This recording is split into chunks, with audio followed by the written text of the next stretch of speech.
Pemerintah meluncurkan 17 program paket stimulus ekonomi yang dinamakan Paket Stimulus Ekonomi 8+4+5 dengan total stimulus mencapai 16,23 triliun rupiah.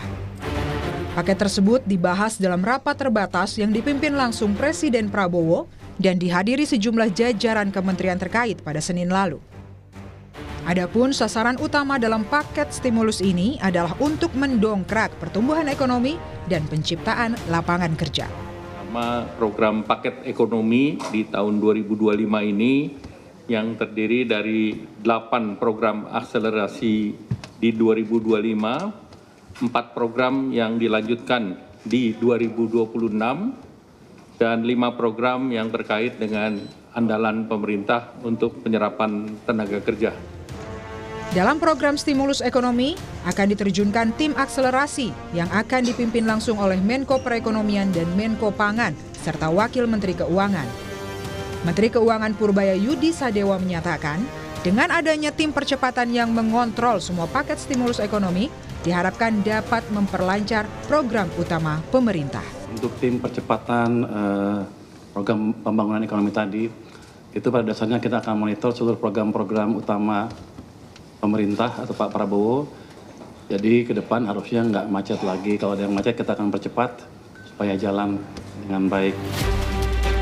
Adapun 8 program akselerasi di program 2025 diantaranya program magang bagi lulusan perguruan tinggi, lalu ada perluasan PPh 21 untuk pekerja di sektor pariwisata, kemudian ada bantuan pangan berupa beras untuk periode Oktober hingga November 2025, ada pula diskon 50% untuk pembayaran iuran BPJS Ketenagakerjaan bagi sektor transportasi online, termasuk ojek pangkalan, supir, kurir, dan logistik selama 6 bulan.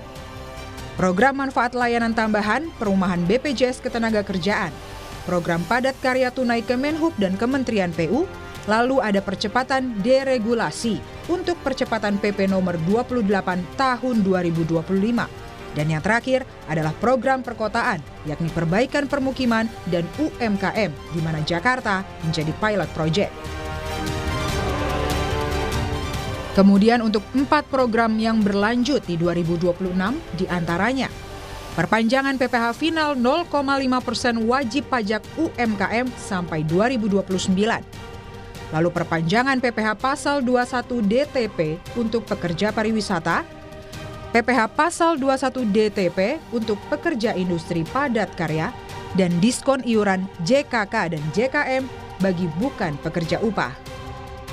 Kemudian untuk 5 program andalan penyerapan tenaga kerja diantaranya Koperasi Desa Merah Putih, Kampung Nelayan Merah Putih, revitalisasi tambak Pantura, modernisasi kapal nelayan, dan program perkebunan rakyat.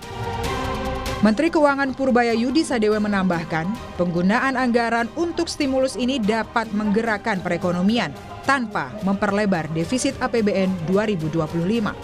Sudah ada uangnya kami sediakan, bukan berarti defisit melebar, tapi saya bisa perkirakan tuh setiap tahun tuh penyerapannya berapa sih anggaran kita. Tahun lalu kan ada sisa juga, saya bisa hitung sisanya berapa.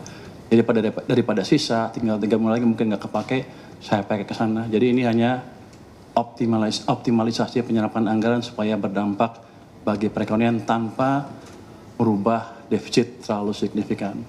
Kalau PDB-nya tumbuh lebih cepat kan teksnya lebih cepat juga. Jadi mungkin dampaknya ke defisit cenderung netral to positif. Salah satu program akselerasi yaitu program magang akan diberikan kepada 20.000 penerima manfaat. Program tersebut akan memberikan uang saku setara UMP yang berlangsung selama 6 bulan. Mekanisme program magang sedang dimatangkan Mendiknas dan Menristek. Tapi salah satunya adalah mereka yang eligible adalah yang lulus maksimal 1 tahun. Sehingga bisa fresh graduate bisa ditangkap. Perusahaan semuanya bisa, swasta atau milik negara. Dan akan ada kerjasama link and match antara perguruan tinggi dan perusahaan-perusahaan tersebut. Kita berharap di kuartal keempat ini udah bisa mulai. Hanya di Jakarta aja atau beberapa daerah juga, Pak? Seluruh Indonesia. Seluruh Indonesia. UMP-nya berarti disesuaikan dengan sesuai dengan UMP daerah masing-masing. Ekonom sekaligus pakar kebijakan publik Universitas Pembangunan Nasional Veteran Jakarta, Ahmad Nur Hidayat menyebut, paket stimulus kali ini hanya akan memberikan efek baik hingga akhir tahun 2025 saja. Ini dosisnya kalau diibaratkan dengan obat masih terlalu kecil. Kenapa? Karena kalau kita lihat size-nya itu kan rencananya total hampir 16,5 triliun ya dari yang direncanakan. Kalau kita lihat dengan PDB, size PDB kita yang hampir 21 triliun, tentunya ini hanya 0,07% saja dari PDB.